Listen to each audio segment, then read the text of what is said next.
నమస్తే, welcome to Telugu రాజ్యం. ఈరోజు మనతో పాటు ఉన్నారు సీనియర్ జర్నలిస్ట్ భరద్వాజ్ గారు. వారితో మాట్లాడేద్దాం. సార్ నమస్తే. నమస్తే సార్, జనసేన ఎమ్మెల్యే తాడేపల్లిగూడానికి సంబంధించిన ఎమ్మెల్యే బొలిశెట్టి శ్రీనివాస్ గారు కొంత కాంట్రవర్షియల్ స్టేట్మెంట్ అయితే ఇచ్చారు. అంటే మాకు లోకల్ బాడీ ఎలక్షన్స్లో ఎవరు సీట్లు ఇచ్చే పని లేదు, మేము ఎన్ని పోటీ చేయదలుచుకుంటే అన్ని పోటీ చేస్తాము, మాకు సంతృప్తికరమైన సంఖ్యలో స్థానాలు దక్కకపోతే మేము అభ్యర్థులు నిలబెట్టుకొని పోటీ చేస్తామని ఆయన చెప్తున్నారు. గతంలో లోకేష్ 15% సీట్లు జనసేనకి ఇద్దాము, ఒక 5% బీజేపీ చేస్తుంది, ఒక 80% మనం పోటీ చేద్దామని వాళ్ళ ఇంటర్నల్ మీటింగ్స్లో చెప్పాడు. సో దాని తర్వాత కొంత జనసేన నుంచి కొంత అవుట్రేజ్ అయితే వినపడింది, అసంతృప్తి, అంత తక్కువ స్థాయిలో మేము ఎలా పోటీ చేస్తామంటూ. సో ఏం జరగబోతుంది ఈ లోకల్ బాడీ ఎలక్షన్స్ అంటే ఈ పొత్తుకి సంబంధించి కొంత ఉపద్రవంగానే చూడాల్సి ఉంటుంది. ఎందుకంటే క్షేత్రస్థాయిలో రెండు పార్టీల మధ్య ఒక ఉద్రిక్త వాతావరణం అయితే ఏర్పడుతుంది. ఏం పోటీ చేయాలి, ఎవరిని పోటీ చేయాలనేది ఎట్లా ఇది వాళ్ళు దాటుతారంటారు ఈ ఉపద్రవాన్ని? అంటే పవన్ కళ్యాణ్ గారు మళ్ళీ కూర్చోబెట్టి ఒక క్లాస్ చెప్తాడు, దేశ ప్రయోజనాల కోసం, దేశ ప్రయోజనాల కోసం, ప్రపంచ ప్రయోజనాల కోసం, విశ్వ ప్రయోజనాల కోసం, ఖగోళ గ్రహంలో జరగబోయేటువంటి ఒకానొక దుర్మార్గమైన కార్యక్రమాన్ని ఆపటం కోసం మనం తెలుగుదేశం పార్టీతో ట్రావెల్ అవ్వాల్సి ఉండొచ్చు అని కూడా మాట్లాడగల సమర్థుడు ఆయన. చెప్పి అందుకోసం మనం వారి ఇచ్చిన సీట్లలో పోటీ చేద్దాం, అంత మాత్రం చేత మనం లేమని, మనం శక్తి తక్కువ వాళ్ళమనో కాదు, మనం కూడా ప్రపంచాన్ని పరిపాలించగలిగినటువంటి మేధో సంపద కలిగిన వాళ్ళం, ఆ సమర్థత కలిగిన వాళ్ళం. కానీ ఎక్కడ నెగ్గాలో కాదు, ఎక్కడ తగ్గాలో కూడా తెలియాలి. ఈ స్థానిక సంస్థల గొడవ ఏమిటి? అసలు ప్రపంచమే మన కోసం ఎదురు చూస్తున్నప్పుడు ఈ లోకల్ బాడీ ఎలక్షన్ మీద ఎందుకు అంత కాన్సన్ట్రేట్ చేస్తున్నారు మీరు? వదిలేయండి దీన్ని. వాళ్ళు ఇచ్చినవి పోటీ చేస్తే చేద్దాం, కావాలంటే అవి కూడా వాళ్ళనే పోటీ చేయమని అడుగుదాం. ఇవ్వటంలో ఉన్న హాయి, ఇవ్వటంలో ఒక రెస్పెక్ట్ ఉంటుంది, త్యాగం చేయటంలో, ఇవ్వటంలో త్యాగం కాదు. కానీ అడగటంలో ఒక దౌర్భాగ్యం ఉంటుంది. మనమేంటి అడుక్కోవటం, సాధిద్దాం, వీళ్ళతో ఉండాలా వద్దా అనేది డిసైడ్ అవుతుంది. అయినప్పుడు మనం ఏమిటో చూపిద్దాం. కానీ ఎప్పుడు పడితే అప్పుడు మేము ఇది అని చెప్పుకోవాల్సిన అవసరం లేదు. చూపించాల్సిన సందర్భంలో చూపిద్దాం, ఆ సమయం కోసం ఎదురు చూద్దాం. అంతే తప్ప ఎప్పుడు పడితే అప్పుడు, ఎక్కడ పడితే అక్కడ ఆవేశపడేవాడిని, ఎవడు పడితే వాడు ఎలా పడితే అలా మోసం చేస్తాడు. అందుకని మిమ్మల్ని మీరు స్ట్రాంగ్ చేసుకోండి. అవసరమైతే మోటివేషనల్ స్పీచెస్ వినండి రెగ్యులర్గా. ఇలాంటి ఒక విజయానికి 2 మెట్లు, విజయానికి 1 మెట్టే, అరమెట్టులో విజయం లాంటి క్లాస్ ఏదో చెప్తాడు ఆయన వీళ్ళందరినీ కూర్చోబెట్టి. వీళ్ళకి ఎలా అర్థమవుతుందంటే, మనం ఇవి వదిలేసుకుంటే మనకేదో లోకల్గా ఏవో పనులు చేసి పెడతారు, కొంత ఇన్కమ్ జనరేట్ అవుతుంది, రేపు పొద్దున్న జీవితం ముందుకెళ్తుంది, ఇప్పుడు గొడవద్దని అన్నగారు చెప్తున్నారు అని వాళ్ళు అర్థం చేసుకుని చప్పట్లు కొట్టేసి దండం పెట్టి వెళ్ళిపోయి ఒక టీ తాగి ఇంటికి వెళ్ళిపోతారు. ఇది జరగబోయే సన్నివేశం. ఇప్పుడు ఎవరు అసహనం వ్యక్తం చేసినా అక్కడ అదే పరిస్థితి. ఇప్పుడు ఆవిడ అరుణ గారు ఏదో మాట్లాడింది మన ఒంగోలులో, బాలినేని ఎపిసోడ్లో. ఇప్పుడు ఈయన మాట్లాడాడు. ఎవరు మాట్లాడినా కండిషన్ అదే.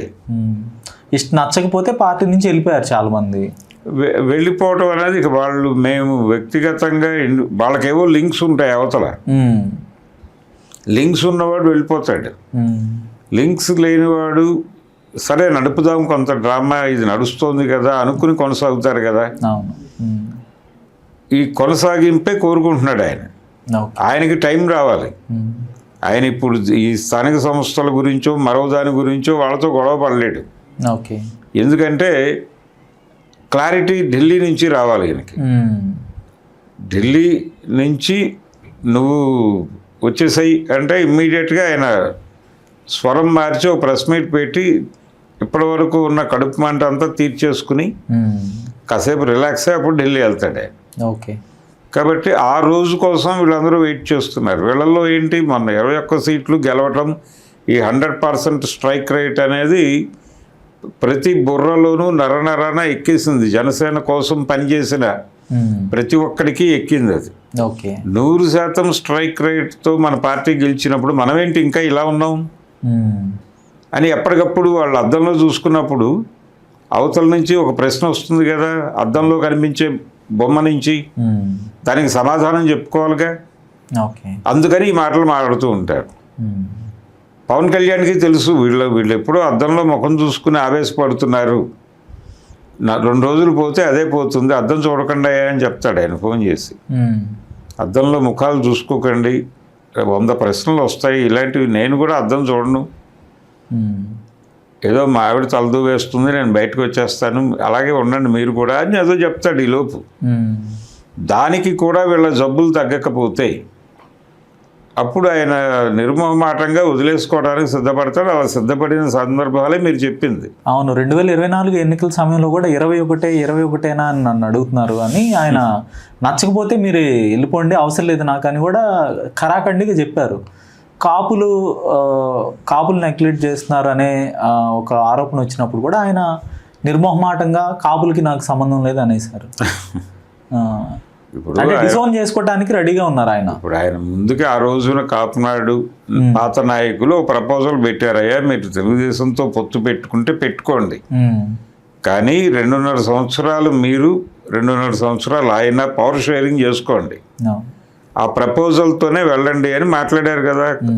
ఎవరు మొన్న ఇటీవల కన్ను మూసినటువంటి ముద్రగడ గారు కావచ్చు, ఇప్పటికీ ఉన్నటువంటి హరిరామ జోగయ్య గారు కావచ్చు, వీళ్ళు బహిరంగంగా చెప్పారు ఆ మాట. అదేం అక్కర్లేదు, నేను పొత్తులోకి వెడుతున్నాను అని చెప్పాక వీళ్ళందరూ ఒక 2 రోజులు తిట్టి పడుకున్నారు. అక్కడి నుంచి కదా వివాదం మొదలైంది కాపునాడుతో. కాబట్టి ఆయన ఇలా అలాగే ఉంటాడు. ఆయన అంటే ప్రయోజనం, పర్పస్ ఏమిటి, ఆ రోజున ఆయనకి మెసేజ్ వచ్చింది. ఇప్పుడు లాస్ట్ టైం ఎలక్షన్లో ఆయన, మొన్న ఎన్నికలు కాదు 19 ఎన్నికల్లో ఆయన తెలుగుదేశం పార్టీ మీద విపరీతంగా దాడి చేశాడు. ఆ దాడి చేయటం గురించి కూడా రకరకాల కథనాలు ఉన్నాయి బయట. ప్రభుత్వ వ్యతిరేక ఓటు సాలిడ్గా జగన్కి వెళ్లకుండా చేయటం కోసం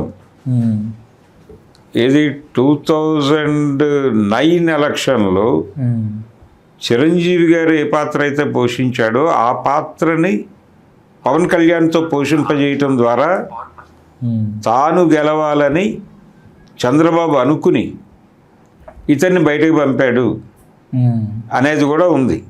ఆ ఎన్నికల్లో ఆయన ఖర్చు అంతా చంద్రబాబు గారు ఇచ్చారు అనే ప్రచారం కూడా ఉంది కదా రోడ్డు మీద. చంద్రబాబు ఎప్పుడు విడిగా లేరు అనేది కొంతమంది మాట. అదేనండి, 9 ఎలక్షన్లో ఆయన లెఫ్ట్తో కలిసి తిరిగిన టైంలో కూడా కార్ పెట్రోల్ దగ్గర నుంచి ప్రతిదీ ఆయనే చూసుకున్నాడు అనే ప్రచారం కూడా స్టిల్ ఆంధ్రాలో నడుస్తోంది కదా. అవును, ఇప్పుడు మంగళగిరిలో పోటీ పెట్టకపోవటం, అదే 100 ఉన్నాయి, దానికి 100 ఉన్నాయి. జస్టిఫికేషన్ కొంచెం ఎక్కువ పాయింట్స్ చూపిస్తాయి, బెటర్ పాయింట్స్. కాబట్టి ఆయన ప్రయోజనం చూసుకుంటాడు, ఆయన ప్రయోజనార్థమే పెడతాడు. ఆయన ఢిల్లీలో మీటింగ్ పెట్టి జాతీయ సమైక్యత అన్నా వాళ్ళ ఇంటి సమైక్యతలో వెలుగులు ఉన్నాయా లేదా అనేది చూసుకుంటాడు ఆయన.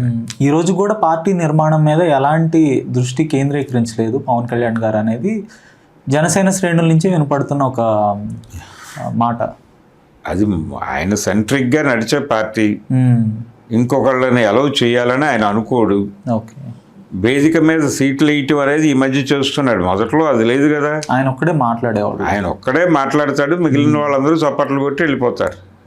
వన్ మ్యాన్ ఆర్మీ లాగా ఉండేది, వన్ మ్యాన్ షో, ఆర్మీ కాదు, ఆ 1 మ్యాన్ షోనే చేసేవాడు. ఇప్పుడు కొంచెం 2-3 వేదిక మీద 2-3 క్యారెక్టర్లు ఉంటే బాగుంటుంది అని అనుకుంటున్నారు.